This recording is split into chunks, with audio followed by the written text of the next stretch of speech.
From KPRC2, this is Houston Newsmakers with Cambrell Marshall. But I do wonder, are we really going to get a fair trial here? Have you already decided based on what is politically expedient or what's best for you personally? That's Attorney Tony Buzbee in defense of Attorney General Ken Paxton as this week's impeachment trial in the Texas Senate got underway. Buzbee and his team are opposite Rusty Hardin and his team on behalf of the Texas House. Clearly a matchup of well-known and successful attorneys, but this historic trial is about much more than a matchup of attorneys. Joining me this morning to talk about this are two good friends of this program. KPRC2 investigates Mario Diaz and Bill King, former Kemah mayor, Houston mayoral candidate, and contributor to Real Clear Politics. Good morning to you both. Good morning. To see you as well. How you doing? I know you've both been paying a lot of attention to this. Mario, you were in Austin for the first part of this whole thing. Mm-hmm. Your thoughts on the attacks you've seen from both sides so far? I think from one side, you're just trying to attack the witnesses as much as possible from Tony Buzbee and the defense. But the key point you have to remember here is that the witnesses are whistleblowers who are Republicans who were brought into the office by Ken Paxton and his first assistant attorney general. So that's where the prosecution has been able to really score points here, in that they've been tying on that these are Republicans. These are not across the aisle type of, as they call them, whistleblowers. Mm-hmm. And they are the ones who are expressing the concerns and really laying out the evidence here in their answers. Bill, we talked earlier this week, and you thought just even before the trial began, there were some things that came out just by the way the senators voted in pretrial motions. So they had the motions dismissed, which only require a majority vote to completely get rid of the whole case. And I was wondering is this a way that the Republicans maybe just want to sweep this under the rug and not have to deal with it, and what's going to be obviously some embarrassing testimony for Paxton. And those motions dismissed were overwhelmingly voted down by more than a 2/3 margin, which should seem to indicate to me that at least 2/3 of the senators are at least open to convicting him. And what was interesting, if I may, on that soundbite that we saw there off the comments by Tony Buzbee at the very top there, he was saying, I'm hoping that we can get a fair trial here by everyone, right? I took that as they might not believe they have all the numbers.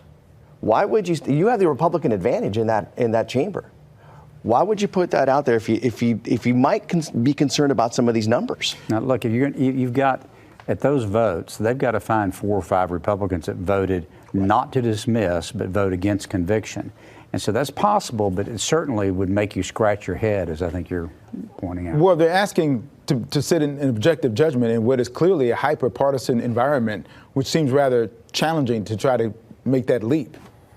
Well, I know a bunch of Republicans, brought the articles of impeachment, and a bunch of Republicans just voted against dismissing the charges. So sure, we live in a hyper-partisan environment, but it sure seems like they're willing to, cross the partisan line here on this. Curious how many people are interested in this. When you went the first day, it was really, really packed. But after not that, necessarily. No, not necessarily. You had a faction of Ken Paxton supporters, but there were plenty of seats still available for the public. Okay, it was not, as you would say, sold out. Not every seat was taken. They had a stack of the passes still available for the public, and they had some media passes early on, but then they got rid of all of them.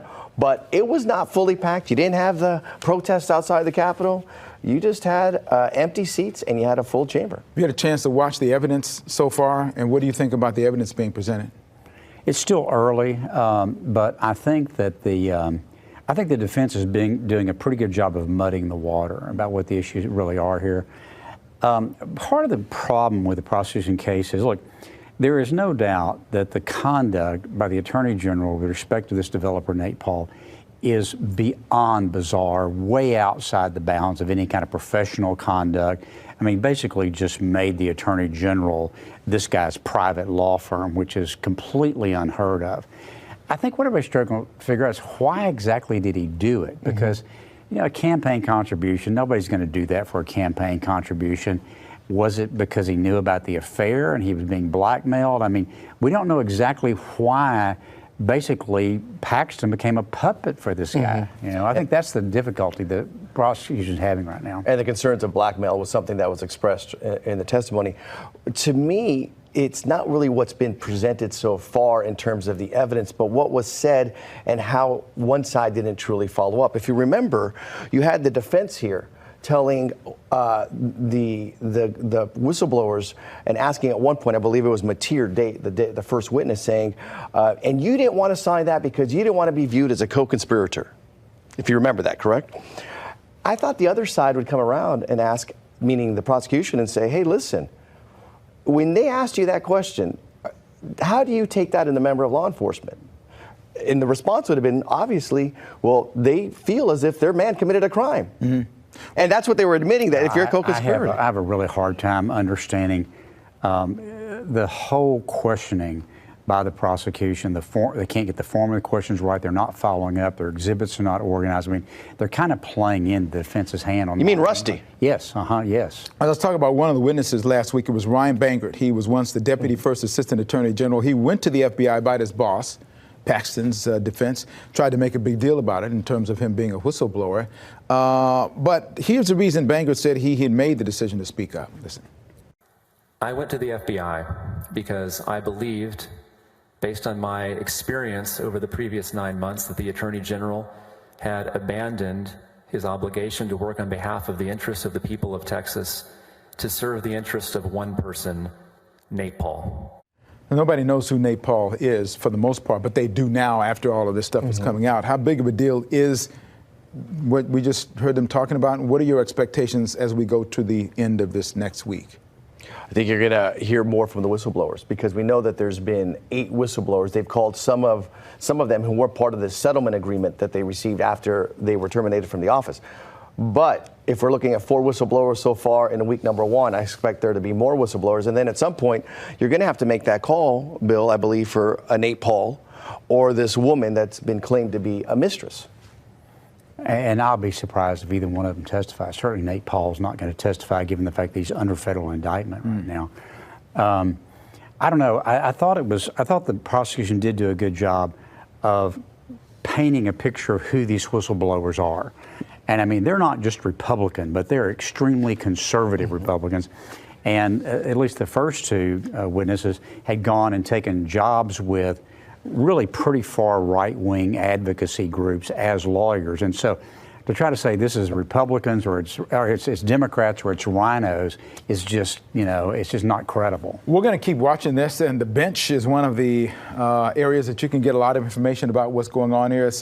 The bench has been good. KPRC2 Plus live stream throughout the week on our newscast as well. Thank you for the job you've done on that. Bill King, thank you for today. I look forward to having you back as well, because you don't hold back. You don't care. And that's what I love about you. That point in life. Both sides don't care. I'll tick off both of you. Bill King, Mario Diaz, thank you. Hey, just ahead, this is known as the Green Book, the Negro Motorist Travel Guide. That guide played a significant role in the lives of African Americans in navigating the segregated motels, restaurants, and nightclubs in the segregated parts of our country during the Jim Crow era. The Green Book exhibit, now at the Holocaust Museum, Houston. We talk about that when Houston Newsmakers continues.